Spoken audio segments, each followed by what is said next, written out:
Assalamualaikum warahmatullahi wabarakatuh. Ala hadin ya salaha bisidil fatihah.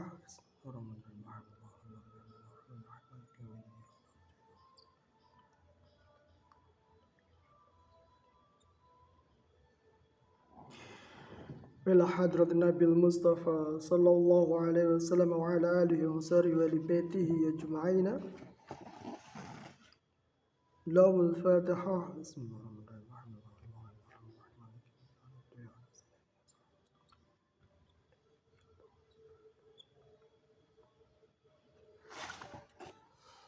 Wa ila Imam Abu Hamid al-Ghazali lahul Fatihah.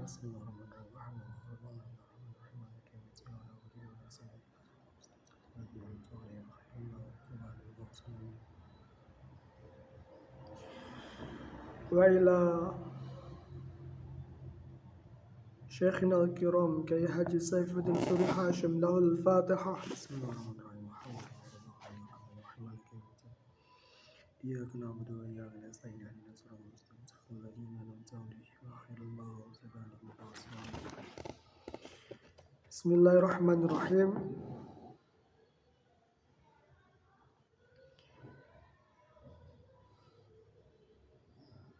Seperti yang juga kemarin saya sebutkan tentang bagaimana kiprah para mustahdirin ini, yang mana kemudian kalau kita melihat pada masa yang lebih modern adalah munculnya realitas politik itu sendiri, dan hal itu juga merupakan bagian dari strategi kehadiran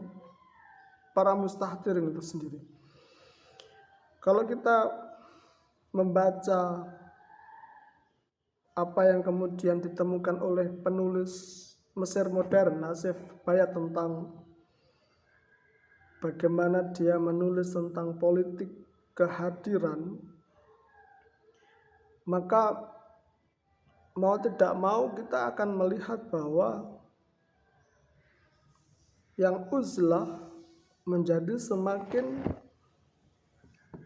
tidak kentara sama sekali, dikarenakan bahwa realitas politik telah terpolarisasi di antara politik sebagaimana awalnya dengan politik kehadiran yang kemudian disertakan oleh Asif Bayat tersebut, yang mana cakupan daripada politik atau orang-orang politik ini atau ilmu politik yang tercakup dari para mustahdirin ini tentu tidak lepas daripada kemudian faidah uzlah dari segi keduniawiaan, yang mana ditulis oleh Imam Al-Ghazali dari pasasannya yang mengatakan wa ila ma yuhadis min mahdzuratin yata'arudhu laha bil mukhalatah. Pada keberadaannya di mana kemudian realitas politik yang dibawakan oleh para mustahdirin ini menjadi penting ketika suatu kondisi negara pada keadaan yang sedemikian gentingnya, atau ketika keamanan itu menuntut pengamanan yang serta-merta kemudian relasinya dengan politik itu menjadi sedemikian kuatnya. Maka disitulah kemudian konsep uzlah itu menjadi relatif pada dirinya, karena jika kemudian pada konsep uzlah yang mana di situ mereka yang uzlah sekedar menunggu bagaimana kondisi masyarakat menjadi aman dan mengesampingkan ilmu politik yang dibawakan oleh para mustahdirin, maka hal itu pada kodratnya keamanan yang diharapkan atau keamanan yang dicita-citakan menjadi jauh dan menjadi semakin jauh untuk terjadi. Pada jangkauannya kemudian hal tersebut disampaikan oleh Imam Al-Ghazali, sebagaimana kemudian dia mengatakan wa ila ma yuhalisu min mahdzuratin yata'arudhu laha bil mukhalata, maka yang menjadi kos daripada harga keamanan itu menjadi semakin besar, dan pengertian uzlah di sini menjadi satu hal yang kurang bernilai dibandingkan dengan kebutuhan keamanan yang atau kebutuhan prinsip-prinsip keamanan itu sendiri, dimana bahwa kebutuhan di atas keamanan pada prinsipnya lebih disukai. Tentu kita menyandarkan dari relasi yang kemudian orang-orang mustahdirin itu bayangkan akan berbeda dengan bagaimana yang orang-orang uzlah itu sendiri mau, yang mana kemudian pada kesampaiannya harga yang harus dibayarkan tentu lebih murah dengan jalan politik, di mana politik itu dijangkau dari keniscayaan dan kehadiran para mustahdirin itu sendiri, yang mana pada nilainya kemudian kemunculan para mustahdirin itu sendiri tidaklah dikehendaki pada mereka yang uzlah, tetapi pada kebutuhan keamanan yang dimaksudkan atas hadirnya tatanan masyarakat, nilai politik yang kemudian orang-orang mustahdirin perkembangkan adalah lebih menjadi bawaan tujuan daripada tujuan masyarakat tersebut, dibandingkan kemudian daripada apa yang uzlah mau, yang mana pada tinjauannya secara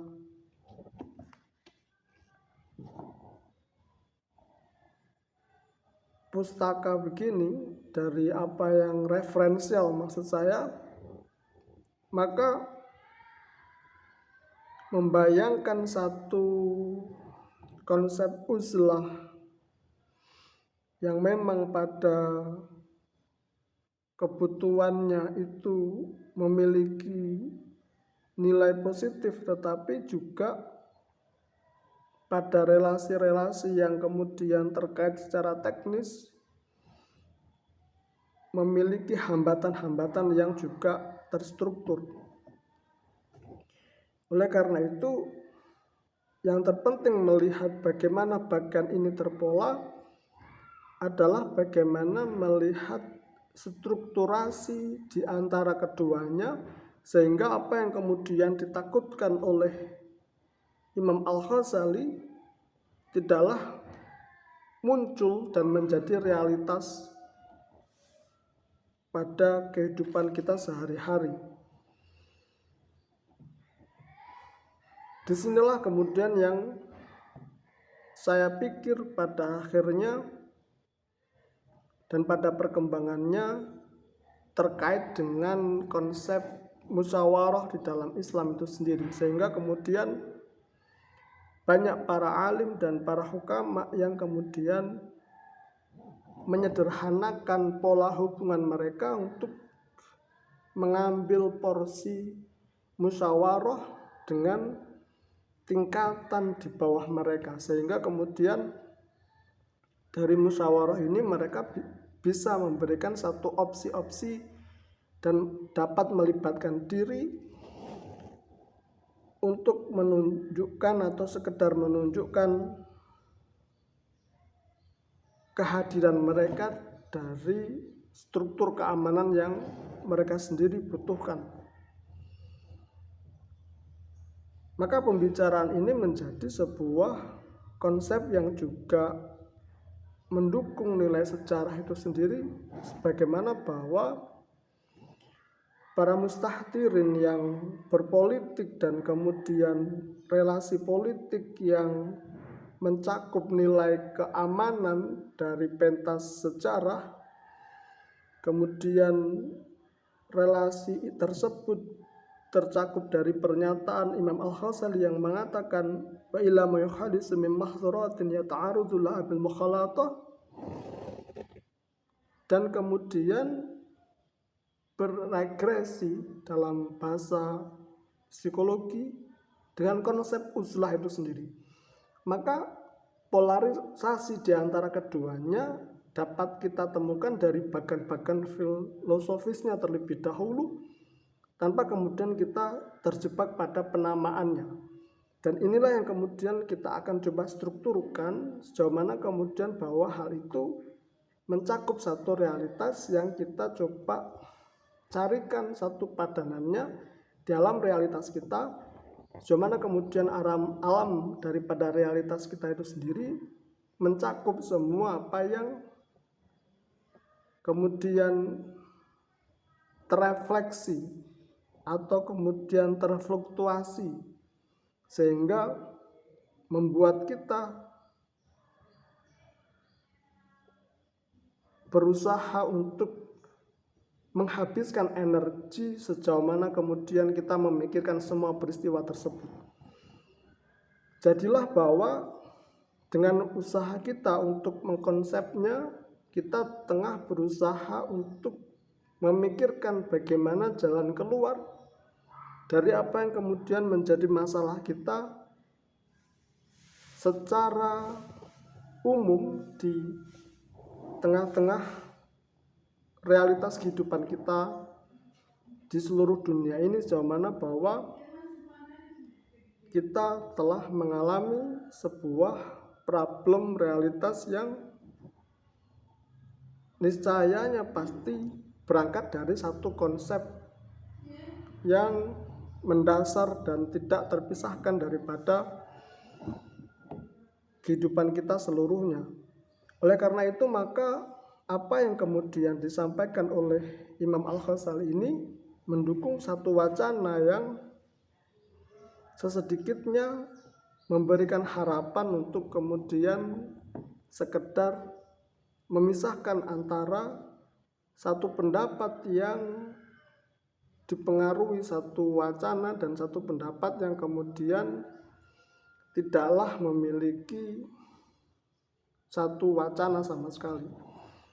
Sehingga kemudian pada pendapat yang kedua, hal itu akan mendorong kepada semangat yang berbeda disebandingkan dengan pendapat yang pertama, di mana secara struktur pembahasan dan secara struktur pemikiran pada pendapat yang pertama itu kita berusaha untuk mendapatkan jawaban dari setiap masalah yang tengah kita hadapi, yang mana masalah tersebut berangkat dari realitas kehidupan yang selama ini kita hadapi seluruhnya. Sekiranya demikian terlebih dahulu yang dapat saya sampaikan. Wabillahi taufiq wal hidayah wal inayah. Assalamualaikum warahmatullahi wabarakatuh.